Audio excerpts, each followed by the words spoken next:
Welcome back, everybody. As you can see, it is a startlingly beautiful day in the canyon. It does not look nor feel like the month of July. Blue sky high is ready and raring to go. The only setup change that was made was some strategically placed zip ties to keep dangling wires out of the spinny bits, and I did indeed change to the wider wheel hexes from 6mm hexes to 10mm hexes. I do not believe that this is going to make a dramatic difference. We're talking about 4mm. We've already got there's a little bit of a rub there.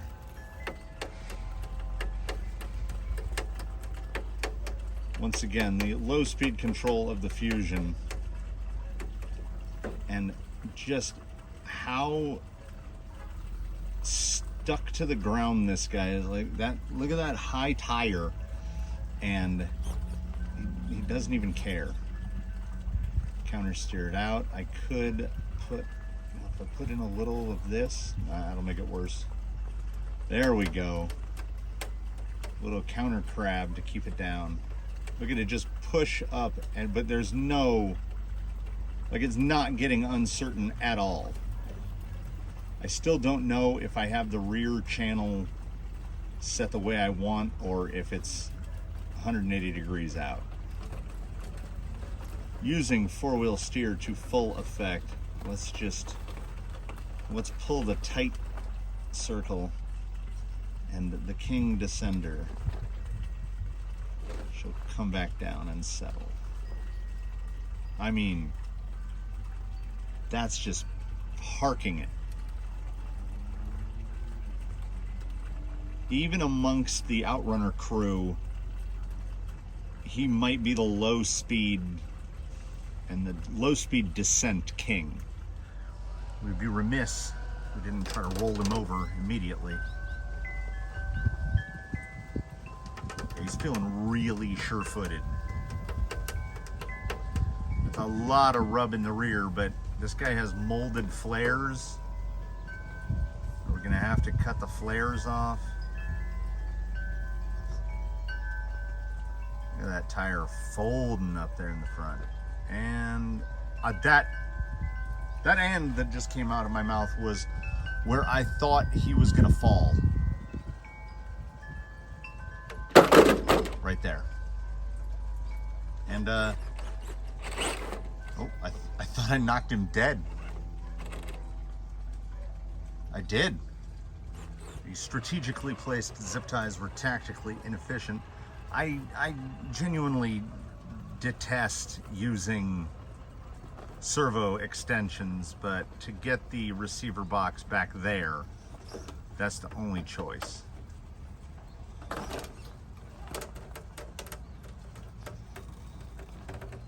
we climb that tree?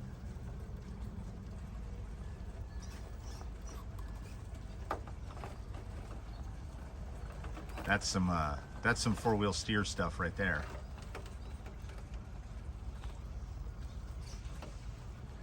All right, I feel okay. Let's get that straightened out. We're going right into the menu here. Right to reverse. That is channel. It's either 3 or 4. Well, let's find out.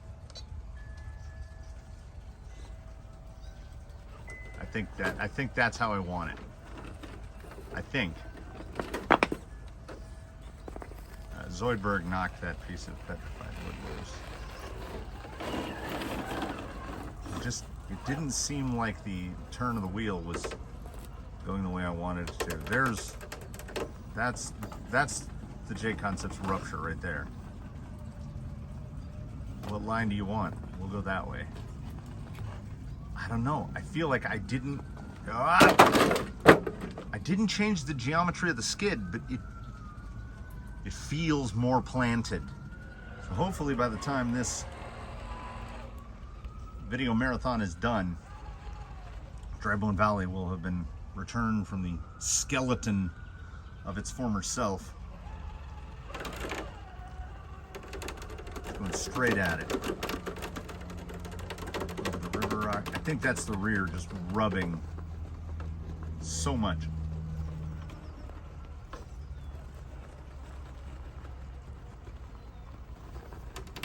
Is that gonna, wow.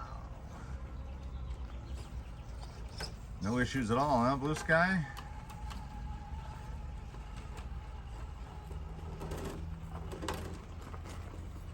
How much attitude can we put on him?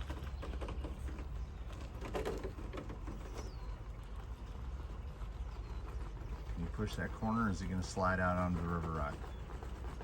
He's on the river rock, got pushed down a little, but he's portaled. Push it back around.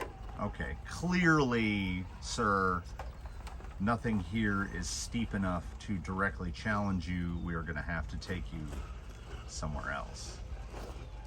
Try a couple different approaches here. Going wide right. Let's see how the transition out of this sand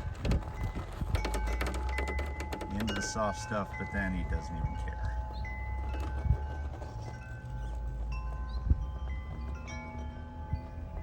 If I can keep that high tire up, is that gonna pull?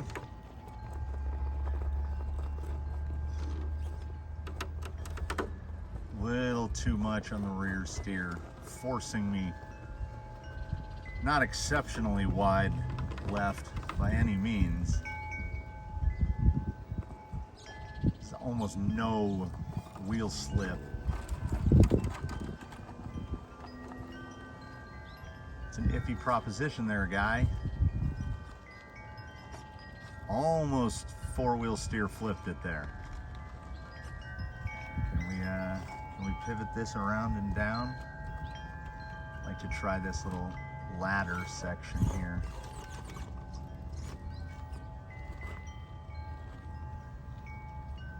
Try to crab it past this big white rock here.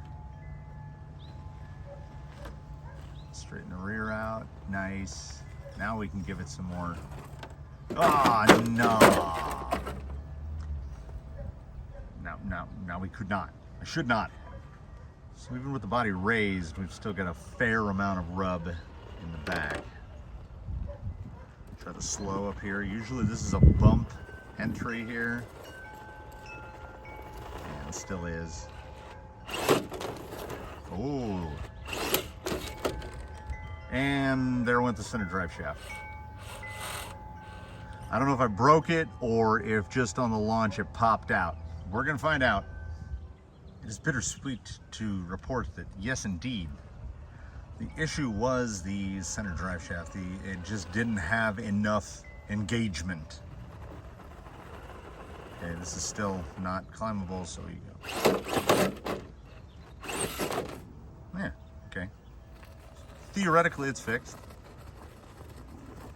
I was presented with the option of cutting a new insert from the MST bits or fabricating a new one entirely from leftover tool drives slash, Traxxas slash Rustler Stampede shafts, and I have so many of those. So I just did that. Upon my return to the Inn of Doors, we will show a little the difference between the new old shaft and the new shaft.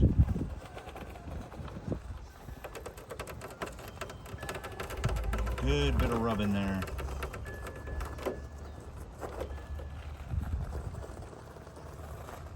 Looks like a monkey with a football, doesn't it? There we go. Yeah, reversing the steering for the rear channel seems to have helped a bit. Through here, that's some real attitude it'll put on there. Blue Sky High does not mind. Nice climb up there, buddy. This is one of those problematic moments. I don't really see anything in the setup that I feel needs to be immediately addressed. It's got far more tire rub in the rear than I would prefer. I mean, optimally there wouldn't be any. There's not a lot I can do about it without cutting off the fenders.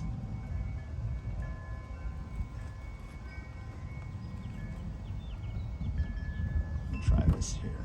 Try poking and then pushing. How's that gonna go? We dropped into a kind of a no traction spot here.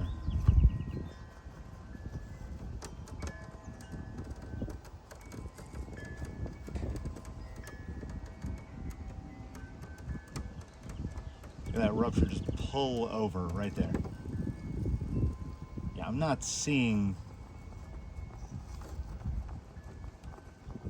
honestly not seeing any problems.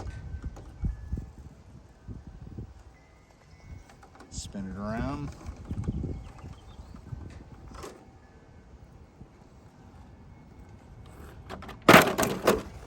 I mean, did I do that? I did that. I did that. There's a little of there's the LCG effect there. Ruptures just go, go, go though. Let me try this front line here. I still don't think the little valley there has set in enough. Go for the straight up here. Yeah, I can see it right there. Front leading edge of the back tire because there's a little steering angle on it. Yeah, four-wheel steer was never really a consideration of these fenders because they wrap all the way around. You can hear those tires scrambling.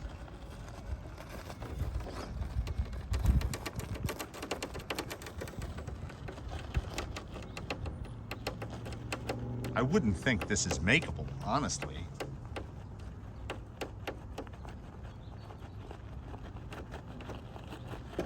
Ah,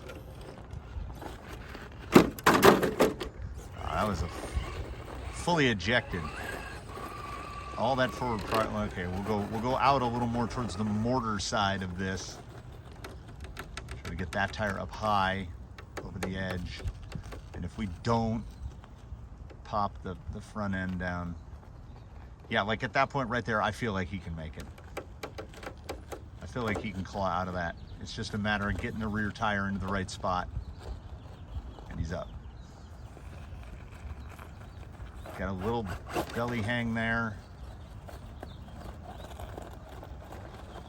So he's at the summit, but it ain't over yet.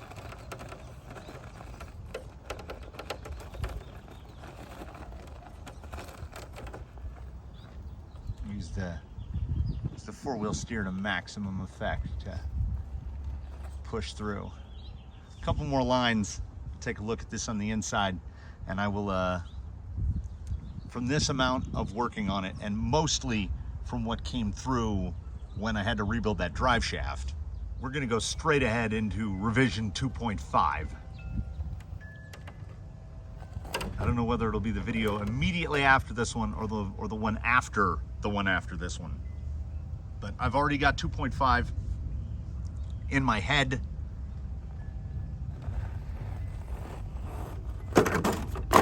I kind of just wanted to see what would happen. More grip than gravity. Can I get up out of this? Like, you'll watch, just dirt is going to be pouring out of the back. I can't four-wheel steer right there or it's going to mess up the attitude too much.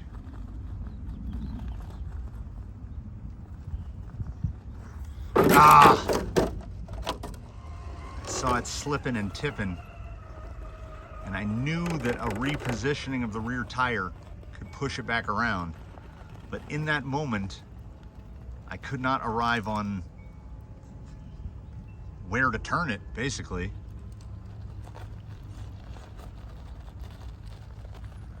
Can we go over the top of the slump block.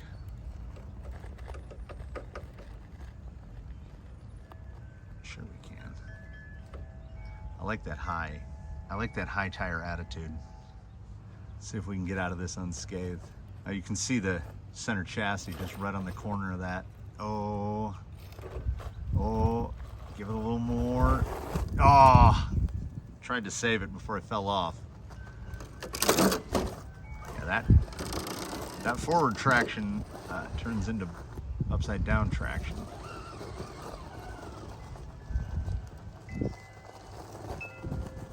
Oh, there's a lot of slip. Wheel speed over it. The wind kicking up. Not a problem.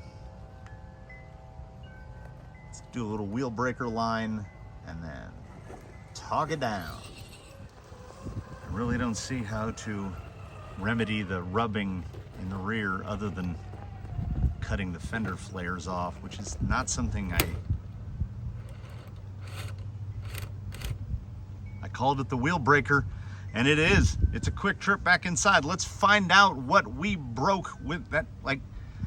So I'm gonna point it out right there. That wheel is just buried in a V-notch, and I just snapped something. Hopefully it's the drive shaft in the middle popped off and I didn't break one of the main drive shafts.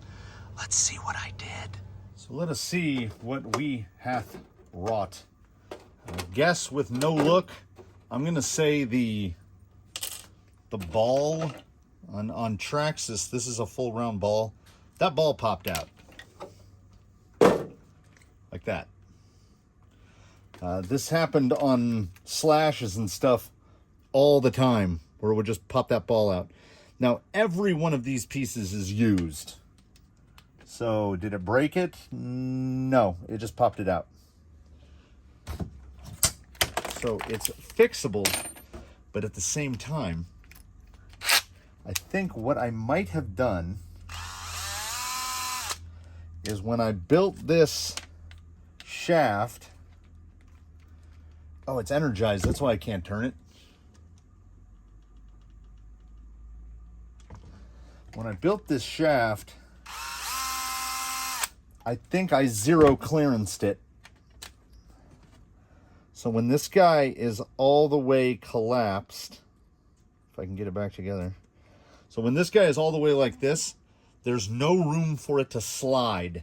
And I think, see how we've got this little bit of movement? I think it tried to deflect the drive shaft, and the drive shaft was already fully collapsed. So this is the one that it replaced. Here is the new one. So as you can see, it's a little bit longer. You know what? I'm gonna have to take it apart again. So we might as well just put it together again. The nifty difty Traxxas drive shaft tool. Push it together. All right. There's the complete shaft versus the complete MST shaft. Yeah, we're talking 8 or 9 millimeters. And the more important part is, so subtract about 3 millimeters from the middle. And that's how much total engagement we had on the center shaft, which was, call it 20 millimeters. So we were probably in 8 millimeters aside, give or take. This guy has got that much insertion. So it's got 22, and it's all, like it's complete. So I thought it would be helpful that this is 3 pieces, because we have a center in these 2 ends, whereas this is just 2. So what I will do is I will shorten both halves down. I think they're right at the same length. The male is a little longer. I will shorten both of those halves down and get that reinstalled. Oh, I guess I can turn this off. It's not going anywhere. And in this moment here, we will talk about revision 2.5, which is, I mentioned that I don't like extensions, and I think that the servo lead from the rear steer is long enough, because the front one goes all the way to about here. So here's the plan. I'm going to build a from here to there. Yeah, well, from there up to there, I'll have to see if there's a drive shaft interference. I don't think there is. I'm going to relocate the battery. So the same type of apparatus here, but I will make it, which will place the battery there. I could actually, instead of going on the face, I could go inside a little if it'll clear the drive shaft. I don't know. That will go there, and then on this little flat plane here, the receiver will just go right there. Plop. And that will be that. And I will take all of the stuff off the back. So much like Daphne, Blue Sky High is going to be converted to the everything in the front. So I'll stick the switch on this side and the receiver on that side. And I figure I'll drag you along for that. I don't think there's that much stuff inside this box. I can't remember who I was working on, but there's a rig I was working on, and I thought, man, I wish I had another one of those Element receiver boxes. Yeah, he's just a 3-channel guy, and look how long the extension that was stuffed in there. So if this guy is mounted up front, up there, well, will it reach? Yeah, totally. Oh, I could mount it upside down. I could mount it like that. Keep the wires out of the way. So yeah, it won't involve more than, at most, we're looking at 4 more drilled holes. What I'm hoping is that somewhere in the bins, I have some square aluminum stock. Might pop by the Lowe's, see if they got it. They usually don't. I need some like 1/4 inch, 5/16 aluminum square. I guess I could use angle if it came down to, I'd rather have square. I'd rather have a square right across here because it won't interfere with anything. And then another one right above wherever the clearance of the drive shaft. No holes will be drilled or anything unless the drive shaft is installed. Then there'll be a panel right here to mount the battery, and then a panel right there for the switch on one side and the receiver on the other. And the rear end will be all cleared out. That is the plan for revision 2.5. Revision 2.0, great, everything is good. And I knew, I'm pointing off screen again, I knew this was going to be a problem. And then I overmade one. And as you can see, like, if there's play in all of it. If that was a new piece, I think it probably would have stayed together. I will dig through the bins. There is a chance there might be some unused yokes. This yoke actually looks pretty good. That one's okay. This end leaves a little bit to be desired. And also, I can just, I can dial back about a 1/2 turn on the slipper clutch. That probably wouldn't hurt either. So Blue Sky High had a momentary renaissance. Any problems that he had are self-created. And I don't know, y'all. Do I commit and cut that fender off?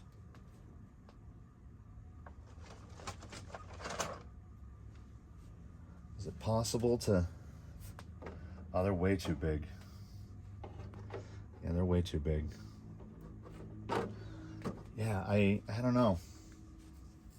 It rubs quite a lot. You'd probably be better off without the flares. Well, at least without the rear ones, because he's rubbing significantly right here. I don't know. We'll get there when we get there. But that'll do day 7 in the books. Chassis is good, geometry's good, front doesn't bind. I think I need to correct the pumpkin angle in the back just the teensiest bit. The upper links need to be 2 millimeters longer or so. I need to dial those out. It's looking more and more like Blue Sky High is going to need custom links because as I can see, the uppers all the way around are dialed out quite a bit. But I want to get him back. Let's get him running, and then I'll start messing with stuff like links, messing with placement of links, placement of shocks, but everything felt pretty good. The drive shaft failures, that's on me. And then we'll hop into revision 2.5. Probably try to move some rocks around. We'll see. We'll let the weather determine. If it's too hot for rocks, we'll just jump right into 2.5. You know when I know. Like, I don't decide until I get up and put on my boots. So thanks for watching this one, everybody. I will try to maybe get some little mini comps in, put two rigs head to head up against one another. Just the downtime involved in doing a 6-gate. They just take. I can't do a 6-gate in a day. Basically, I need a day to do it, and I need a day to compile it and edit it and all that stuff. So I need to get ahead in videos, I guess. This is the tin can of a mic, which, I mean, it worked okay. Like, it never had any dropouts or anything, but it also didn't sound very good. I just went ahead and bit the bullet, and I ordered another next level of cheapness microphone, and I'm going to try that because I got to do something. It's fine in here, and even in here, like, I'm constantly moving around, so what the mic gets varies so much. I think the mic attached to me in some way is probably a better way to go. So that's just going to come out now. We're not doing 2.5 right now. I'm just, I'm pre-limbing. I'll cut this strategically placed zip ties. We're going to get those extensions out of there. Yeah, he's definitely going to get move the battery to right there. Can I go super lazy and just cut this thing down? I might be able to. Nah, we won't kill that piece. We'll start afresh. I don't know what I'll use. It's going to be aluminum. It's going to be ABS. It's going to be Kydex. It's going to be whatever I find a scrap of that looks like it's about the same size. Check the bins. I'm getting ahead of myself. I'm talking about tomorrow and the day after. Thanks for watching this one, everybody. 7 days in. See you tomorrow.